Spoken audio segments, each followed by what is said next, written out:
News 18 का special podcast देख रहे हैं आप। आपके साथ मैं हूं ममता तिवारी।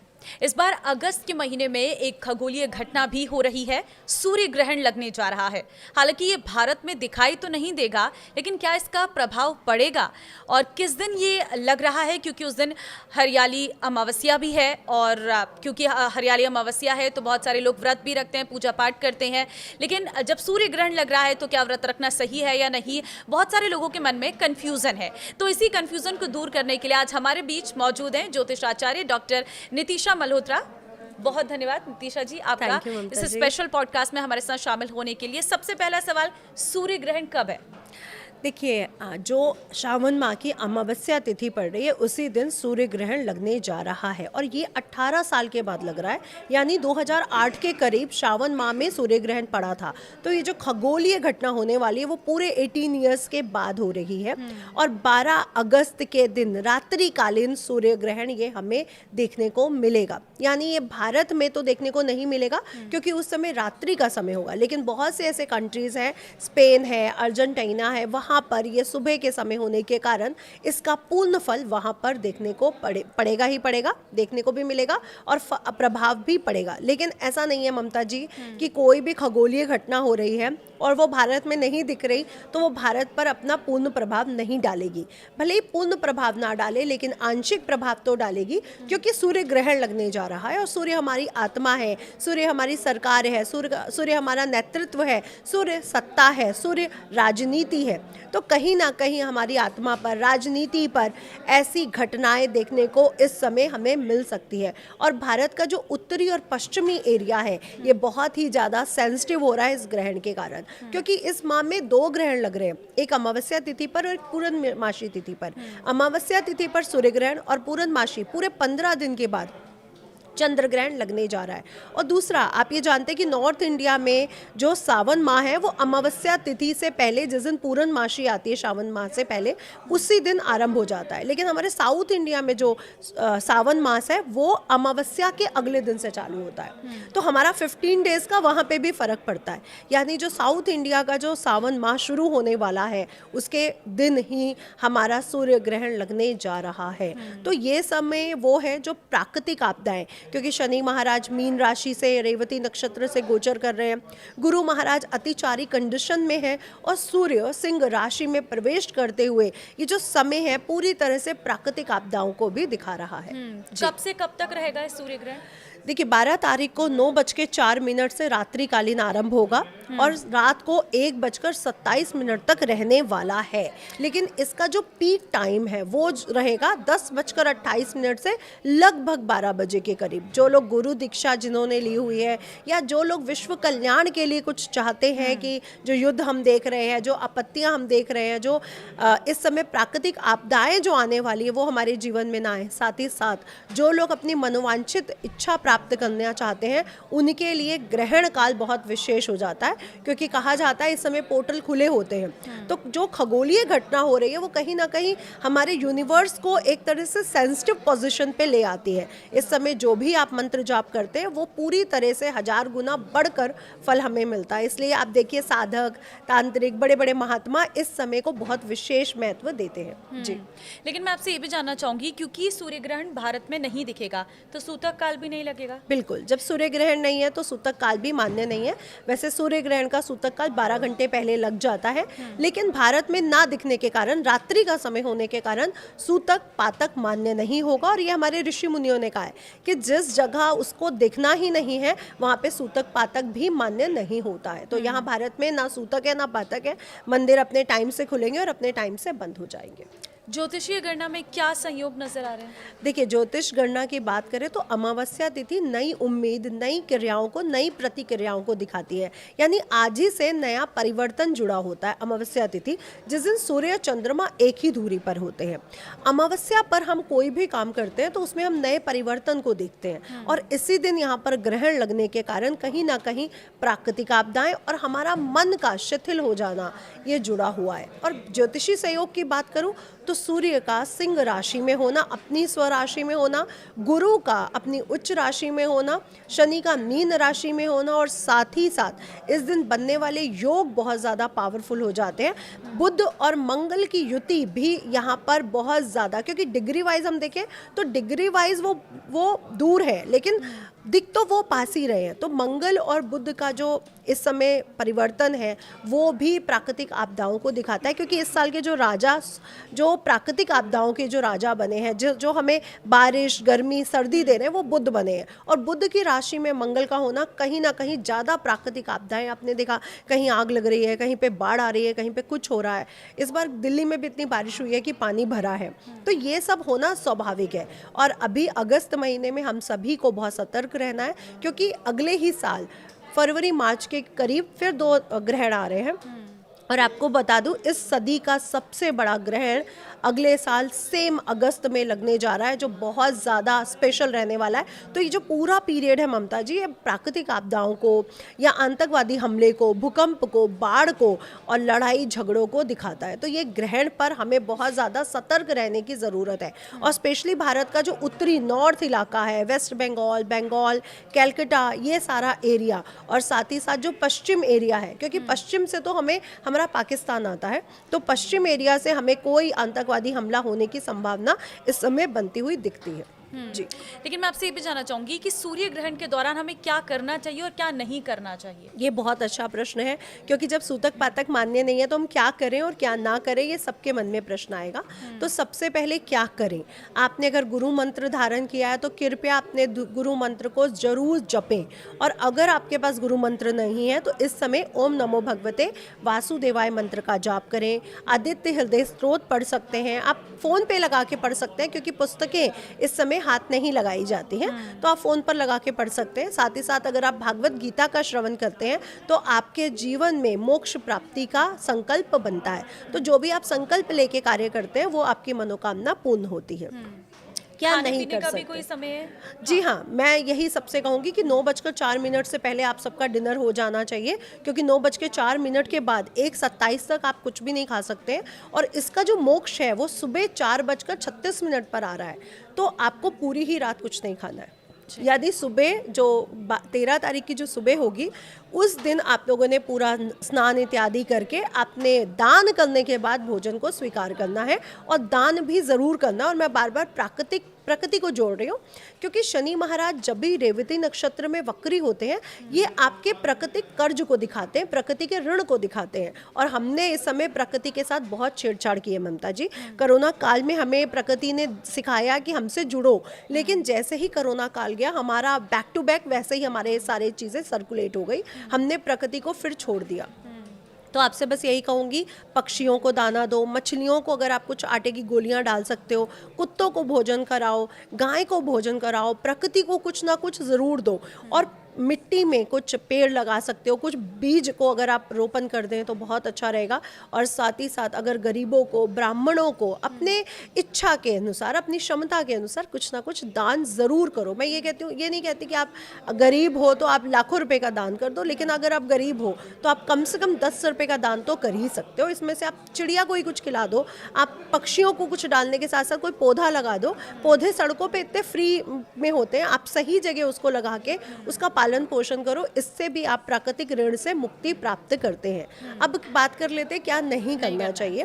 आज के दिन गाली गलौज, गुस्से से कृपया बचें, क्योंकि यूनिवर्स में कोई खगोलीय घटना घट रही है, और आप जानते हैं कि वैज्ञानिक इस खगोलीय घटना का इंतजार करते हैं और कई वर्षों तक उस पर रिसर्च करते हैं। और उसी रिसर्च में हीलियम गैस का पाया जाना हमें बाद में प्राप्त हुआ था कि सूर्य ग्रह है वो हीलियम गैस से भरा हुआ है। तो ऐसे ही वैज्ञानिक कई वर्षों तक उसकी रिसर्च पे लगे रहते हैं। इट मीन्स हमारी जितनी भी खगोलीय घटनाएं वो यूनिवर्स को कहीं ना कहीं बहुत ज़्यादा स्पेशल और नाजुक बना देती है, इसीलिए पोर्टल खुले जाने का बात की जाती है। तो आज के दिन पोर्टल खुले, आप जो भी कर्म करोगे वो बैक टू बैक आपके जीवन में आएगा ही आएगा। एक तो अमावस्या तिथि हो जाती है और भी ज़्यादा स्पेशल हो जाती है, जो नए परिवर्तन को दिखाती है। इसलिए आज के दिन बुरे कर्मों से बचें, माता पिता की सेवा करें, गुरुजनों की सेवा करें, अपनी पत्नी से, पति से कृपया ना लड़ें, बच्चों को आज के दिन ना डांटें। ये बहुत विशेष बातों का ध्यान रखें। रखें और साथ ही साथ किसी का भी बुरा इस दिन ना करें, क्योंकि बैक टू बैक कई बार वो आपके जीवन में होगा ही होगा। इसलिए इस दिन को बहुत स्पेशल उसमें ले। भले ही भारत में ये ग्रहण देखने को नहीं मिल रहा, लेकिन आपकी कुंडली में, आपके शरीर में एक सूर्य है, उसको ग्रहण लग रहा है, तो उसका इम्पैक्ट हमारे शरीर पर भी पड़ेगा। और सूर्य हड्डी कारक भी है, इसलिए आज इसके आसपास देखिए हड्डी फ्रैक्चर होने के बहुत ज़्यादा हमें वो मिलेंगे, इसलिए अपनी हड्डियों का विशेष ध्यान रखिए। इससे बचने के लिए आप गेहूं का दान कर सकते हैं दूसरे दिन, और साथ ही साथ आदित्य हृदय स्तोत्र का जाप करने से आपको हड्डी संबंधित जितनी भी बीमारियां वो दूर होंगी। लेकिन पाप कर्मों से बचने की राय मैं ज़रूर दूंगी जी। लेकिन कहते हैं कि ना इस दिन कोई शुभ कार्य नहीं करना चाहिए, पूरे दिन ही नहीं करना चाहिए, जब ग्रहण लग रहा है तब नहीं करना चाहिए। देखिए बिल्कुल पूरा दिन ही नहीं करना चाहिए, क्योंकि सूर्य ग्रहण के कुछ दिन पहले से ही इम्पैक्ट देखने को मिल जाते हैं। आप देखिए कहीं पे बाढ़ आ रही है, कहीं पे आग लग रही है, कहीं पे लड़ाई झगड़े हो रहे हैं, कहीं पे एक्सीडेंट हो रहे हैं, फ्रैक्चर्स हो रहे हैं, तो उसका इम्पैक्ट शुरू हो चुका है। वो 12 को तो घटित होगा सिर्फ, और ये कर्क राशि के अश्लेषा नक्षत्र से घटित होना शुरू होगा, और सिंह राशि के 20 डिग्री मघा नक्षत्र तक इसका असर देखा जाएगा। इसलिए जो भी अश्लेषा नक्षत्र में जन्मे हैं, कर्क राशि में जन्मे हैं, सिंह राशि में जन्मे हैं, मघा नक्षत्र में जन्मे हैं, उनको ये इम्पैक्ट देखने को मिलेगा ही मिलेगा। तो इसलिए सब सतर्क रहें, क्योंकि आसपास ममता जी कोई बहुत बड़ा आतंकवादी हमला हो सकता है भारत में भी, और कंट्रीज़ जहाँ पे ये देखने को मिल रहा है। प्राकृतिक आपदाएं हमें बहुत ज़्यादा देखने को मिलेंगी, और हो सकता है कि बंगाल से, वेस्ट बंगाल से कहीं ना कहीं कुछ लोग घुसपैठ भी करें जो भारत के लिए अच्छे ना हो। और धर्म के प्रति, क्योंकि हम लोग देख रहे हैं धर्म के प्रति इस साल बहुत ज़्यादा विवाद उठ रहे हैं, तो धर्म के प्रति, क्योंकि सूर्य सत्ता है, धर्म के प्रति ऐसा विवाद उठना जिसमें सत्ता यानी सरकार जुड़ी हो, ऐसा भी होने के चांसेस बन रहे हैं। कोई बड़े नेता को हेल्थ प्रॉब्लम आना, या ये अगस्त से लेके अगले फरवरी दूसरे ग्रहण के बीच में उसका सत्ता परिवर्तन हो जाए, या उसको पद से ही निष्कासित कर दिया जाए और दूसरा मंत्री वहाँ पे आके बैठे, ऐसा होने के चांसेस भी भारत में देखने को मिलेंगे ही मिलेंगे। और ये ग्रहण अमेरिका के लिए तो बहुत बुरा है, क्योंकि ट्रंप जी के बोर्ड चार्ट में भी सेम सिंह राशि और कर्क राशि का ग्रहण है, और इस साल ये दूसरा सूर्य ग्रहण लगने जा रहा है जो कर्क राशि और सिंह राशि में लगने जा रहा है। और चंद्र ग्रहण तो उनके बोर्ड चार्ट में है, चंद्रमा और केतु उनके बोर्ड चार्ट में एक साथ है, तो ये ग्रहण उन पर भी बहुत भारी पड़ेगा। और नेक्स्ट सेम एक साल तक ये ग्रहण का असर हमें पूरे अमेरिका पर देखने को मिलेगा, और अगले साल अगस्त के करीब जब सदी का सबसे बड़ा ग्रहण पड़ेगा जो 16 मिनट तक लगभग होगा, उस दिन तक अमेरिका के लिए समय बहुत ज़्यादा भारी रहने वाला है जी। अब आपसे ये भी जानना चाहूंगी कि इस दौरान क्या कोई मंत्रों का जाप करना चाहिए हमें? बिल्कुल, तो सबसे पहले जिनके पास गुरु मंत्र है, क्योंकि गुरु मंत्र बताया नहीं जाता, तो अपने गुरु मंत्रों का जाप करें, जो भी गुरु ने आपको मंत्र दिया है। जो लोग गुरु दीक्षित नहीं हैं वो ओम नमो भगवते वासुदेवाय का जाप करें, साथ ही साथ आदित्य हृदय स्तोत्र, रामायण, गीता और राम रक्षा स्तोत्र अगर आप पढ़ लेते हैं तो आपके लिए बहुत विशेष रहेगा। देखिए राम रक्षा स्तोत्र, राम प्रभु राम आपके हर उस दुष्ट परिणाम से आपकी रक्षा करते हैं, और जिसने भी राम रक्षा स्तोत्र पढ़ा है, अगर 40 दिन लगातार पढ़ा है तो उसके सभी काम होने लग जाते हैं। यहाँ से शुरू करके आप संकल्प को लेकर के अपनी मनोकामना को पूर्ण करते हुए इसको 40 दिन श्रवण करें, पूरे सावन और भाद्र मास में। आप देखेंगे कि जो भी आपके कार्य रुके थे, कोई प्रमोशन रुका था, सरकारी नौकरी का कुछ रुका हुआ था, या वंश वृद्धि से रिलेटेड कुछ रुका था, व्यापार अच्छा नहीं चल रहा था, तो आपको राम रक्षा स्तोत्र से सभी कार्यों में अच्छे फल प्राप्त होते हैं। अगर आपके घर में हेल्थ प्रॉब्लम्स बहुत है, पूरे घर में कभी कोई बीमार है, कभी कोई बीमार है, तो भी राम रक्षा स्तोत्र से आप अपनी हेल्थ प्रॉब्लम्स को भी दूर कर सकते हैं। इस दिन दुर्गा कवच का पाठ बहुत विशेष हो जाता है, तो लोग दुर्गा कवच भी पढ़ सकते हैं। लोगों को दुर्गा कवच याद भी है ममता जी, तो वो श्रवण कर सकते हैं। और गर्भवती महिलाओं के लिए? देखिए गर्भवती महिलाओं के लिए भले ही यहाँ पे सूतक पातक नहीं है, भले ही ग्रहण नहीं है, लेकिन सूर्य को ग्रहण लग रहा है, तो अपने जो परंपरा है उनकी सासू माँ के द्वारा कि जो चंदन है, लाल चंदन या लाल मिट्टी का लेपन गर्भ पर किया जाता है उसको ठंडक देने के लिए, तो वो सब ज़रूर करें। इस दिन किसी भी ऐसे कार्यों को ना करें जैसे चाकू से काटना, सिलना, माचिस का जलाना, ये सब कार्यों से आप 9 बजे से लेके 1 बजकर यानी लगभग 1:30 बजे तक आपको नहीं करना है। और इस समय गर्भवती महिलाओं के लिए सोने के लिए मैं मना करूँगी, तो आप बैठकर आलती पालती आपको नहीं माननी, आपको सीधे बैठ जाना है पलंग पर और कोई भी मंत्र जो आपके लिए बहुत विशेष हो उन मंत्रों का जाप करें। इस समय सोने के लिए मैं नहीं कहूँगी, स्पेशली गर्भवती महिलाओं को। हाँ, बुजुर्ग और बच्चे सो सकते हैं, लेकिन जब वो सो रहे हो तो इस बात का विशेष ध्यान रखें कि उनकी बॉडी कहीं ना कहीं लिपटी ना हो एक दूसरे से। अगर वो सीधे सो रहे हैं तो कोई प्रॉब्लम नहीं है। तो अगर आपके घर में छोटा बच्चा है तो इस पीरियड के बीच में उसे सीधा सुलाने की कोशिश करें, अन्यथा अगर आप जगा के रख सकते हैं तो बहुत विशेष रहेगा। दुनिया पर क्या प्रभाव पड़ेगा इस सूर्य ग्रहण का? दुनिया पर प्राकृतिक आपदाएं, कहीं पर सुनामी आना, कहीं पर भूकंप आना, कहीं पर ज्वालामुखी फटना। अब आप कहेंगे कि ये सब क्यों हो रहा है? देखिए, मंगल ग्रह मिथुन राशि से गोचर कर रहा है, जो बुध की राशि है, उसके लिए विरोधाभास को उत्पन्न करती है और मंगल ही ज्वालामुखी और भूकंप को दिखाता है। और आप सुन भी रही हैं कि आप खुद, क्योंकि अभी आसपास भी हमने बहुत छोटे छोटे भूकंप को देखा है, तो भूकंप की आवृत्ति या ज्वालामुखी फटना ये सब हो सकता है। दूसरा, जल से संबंधित आपदाएं, कर्क राशि जो जलीय राशि है वहाँ पर गुरु का बैठना, मीन राशि जो जलीय राशि है वहाँ पर शनि का बैठना, तो जल से संबंधित आपदाएं, सुनामी और बाढ़ का दिखना या पानी का भर जाना, ये सब कठिनाइयाँ हमारे जीवन में उत्पन्न करेगा।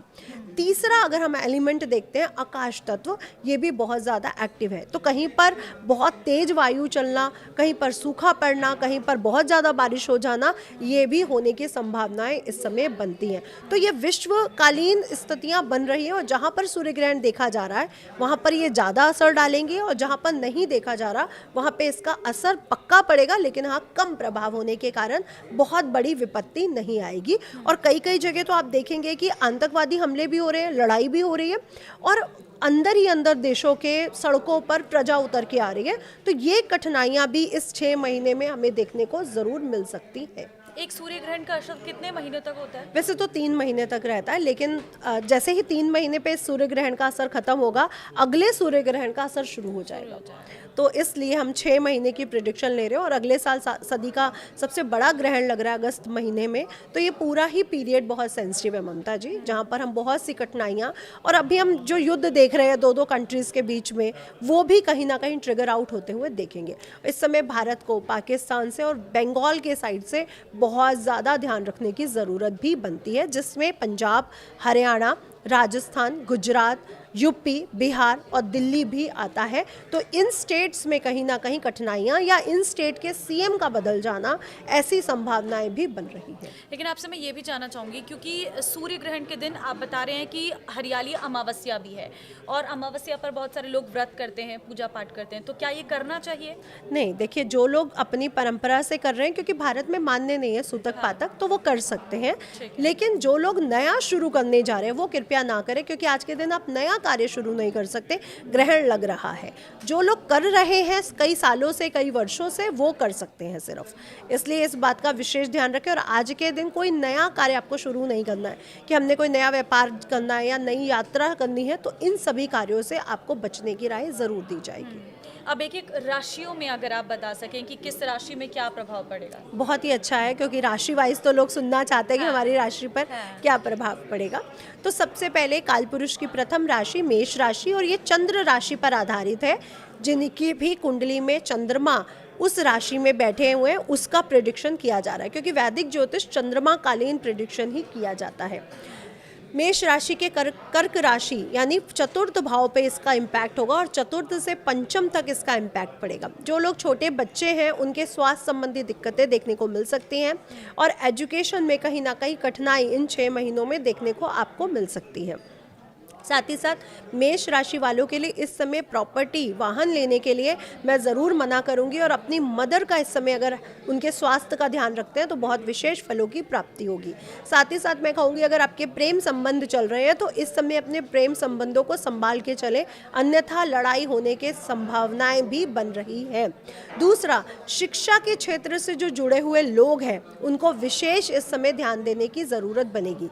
मेष राशि वाले अपने पेट का इस समय ध्यान रखें, स्पेशली अगस्त महीना कहीं ना कहीं आपको सूर्य ग्रहण के आसपास पेट संबंधी दिक्कतें भी परेशान कर सकती हैं। तो मेष राशि वालों ने क्या करना है, आपने सिर्फ और सिर्फ गेहूं और गुड़ का दान करना है। पूरा महीना कर सकते हैं तो बहुत अच्छा। शिवलिंग पर गेहूं चढ़ाने से भी आपके सूर्य ग्रहण के जो असर है, जो प्रभाव है, वो कम हो जाएगा। साथ ही साथ अपने माता पिता की सेवा ज़रूर करें, ये आपके लिए बहुत ज़्यादा विशेष रहेगी। हनुमान चालीसा, सूर्य आदित्य स्तोत्र आप ज़रूर पढ़ें। वृषभ राशि की बात कर लेते हैं तो वृषभ राशि के तृतीय और चतुर्थ भाव में ये ग्रहण लगने जा रहा है, यानी ये समय आपको अपने मैनेजमेंट स्किल्स पर बहुत ज़्यादा ध्यान देना है।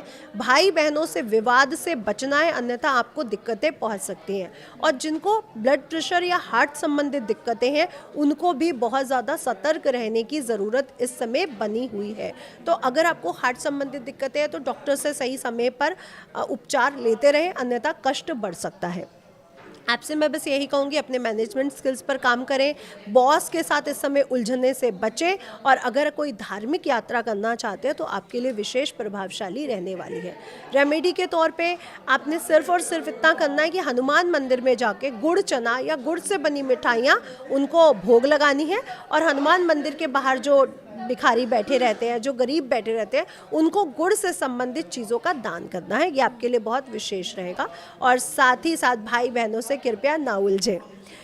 अगली जो राशि है वो है मिथुन राशि। मिथुन राशि को अगर हम समझे तो मिथुन राशि के धन भाव में और तृतीय भाव में इसका असर देखने को मिलेगा।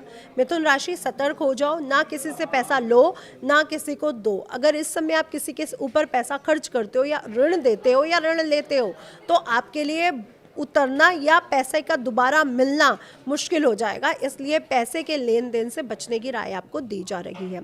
अपनी फैमिली के साथ समय ज़रूर बिताएं, क्योंकि इस समय आपका व्यापार का विस्तार हो रहा है, तो कहीं ना कहीं आप अपनी फैमिली को सही समय नहीं देंगे, इस कारण आपके फैमिली में लड़ाई झगड़े होने की संभावनाएं बन सकती हैं। अपनी वाणी की कठोरता पर ध्यान दीजिए, आपके शब्दों के कारण आपके पारिवारिक रिश्ते कहीं ना कहीं खराब हो रहे हैं, तो थोड़ा सा ध्यान देने की आवश्यकता आपको ज़रूर बनेगी। आप जितना राम रक्षा स्त्रोत पढ़ते हैं उतना ही आपके लिए विशेष रहेगा। इस समय बड़े निर्णय से आपको बचना है। आपके लिए जो गुड न्यूज़ है वो ये है कि आपके व्यापार का विस्तार होगा और धन से संबंधित जो मुश्किलें आ रही थी वो दूर होंगी। बस ऋण लेने और ऋण देने से बचने की राय आपको दी जा रही है। अगली राशि है कर्क राशि। कर्क राशि में ही ये ग्रहण लगने जा रहा है, तो आप अपने स्वास्थ्य का, स्पेशली मानसिक स्वास्थ्य का बहुत ध्यान रखें। इस समय आपको पैसे के लेन देन से बचना है।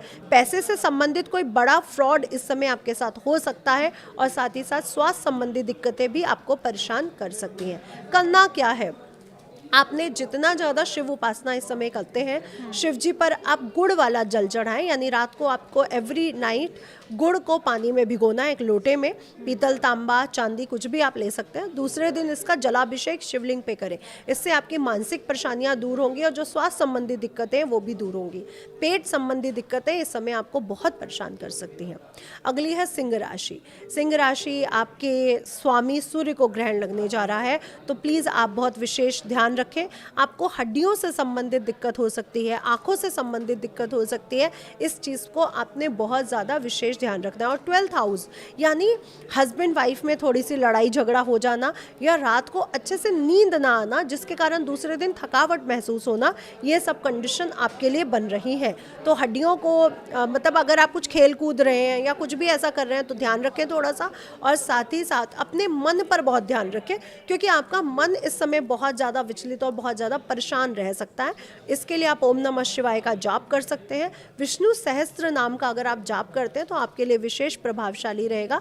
मैं आपको बस इतना सतर्क रहने के लिए कहूँगी कि इस समय आपके लिए कोई कंट्रोवर्सी, कोई दुश्मन का सतर्क हो जाना, जो आपके नाम पर कोई लांछन आना या फिर हड्डियों संबंधित दोष को दिखा रहा है, तो ये दो चीज़ों से आपको बचने की राय ज़रूर दी जाएगी। कन्या राशि। कन्या राशि के लाभ स्थान में ये ग्रहण लग रहा है ममता जी, तो कन्या राशि की बल्ले बल्ले होने जा रही है। इनके लिए ग्रहण बहुत विशेष रहने वाला है। आपके सभी कार्य पूर्ण होते हुए नजर आएंगे। आपको जो प्रमोशन, जो भी दिक्कतें आज तक आ रही थी वो सब दूर हो जाएंगी और आपको बहुत शुभ फलों की प्राप्ति होगी।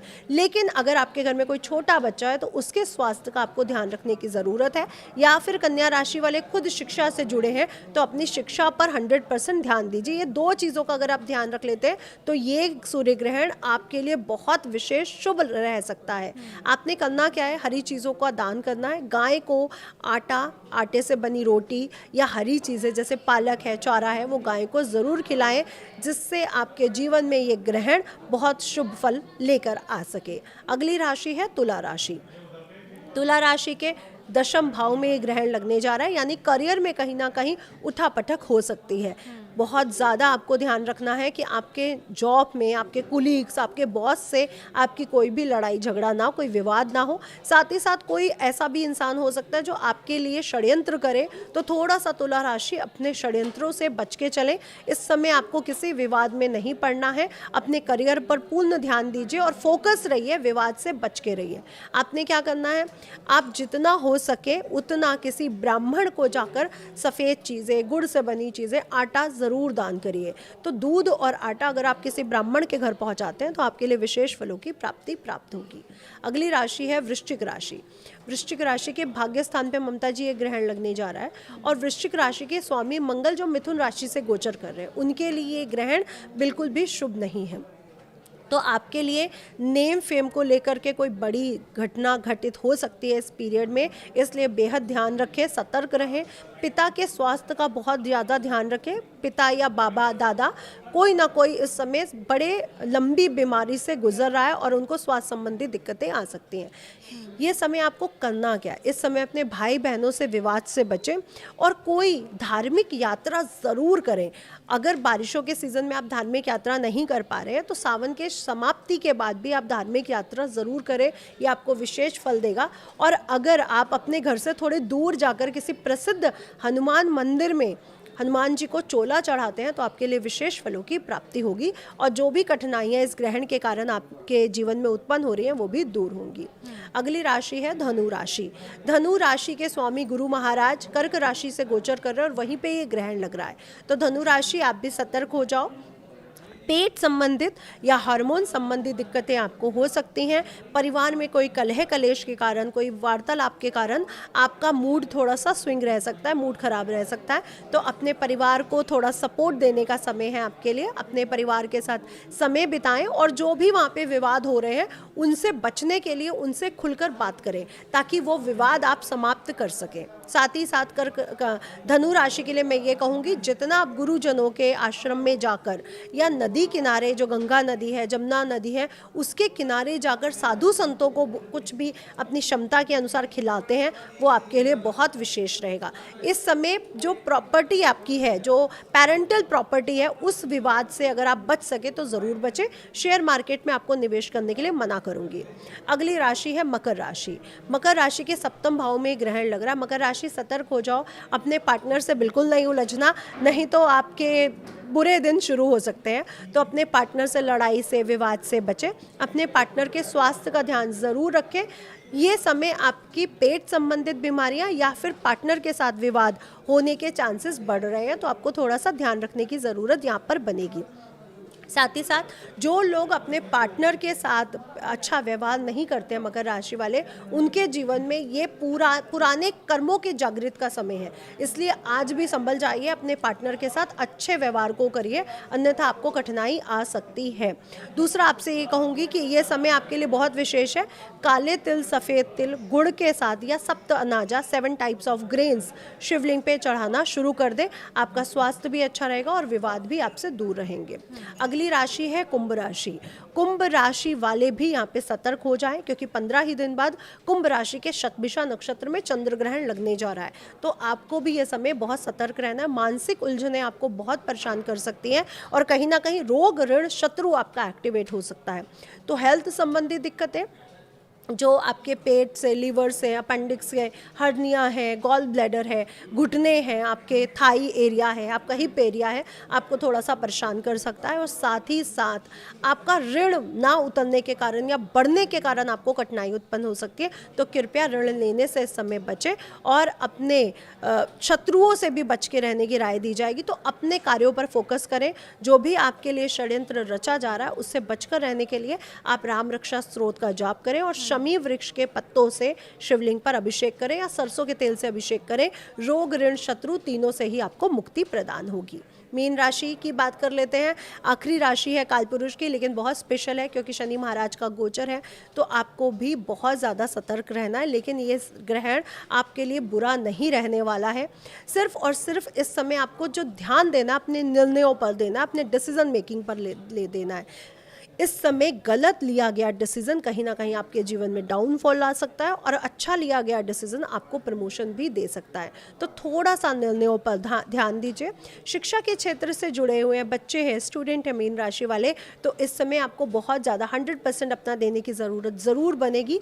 प्रेम संबंधी कार्यों में आपको विवाद उत्पन्न हो सकता है, तो अपने पार्टनर जो आपका प्रेमी है उसके साथ खुलकर बात करने की राय आपको दी जा रही है। करना क्या है, आपने किसी धार्मिक स्थल पर जाकर के झंडे लगवाने हैं, और साथ ही साथ अपने पिता का आशीर्वाद लेकर के घर से बाहर निकलना।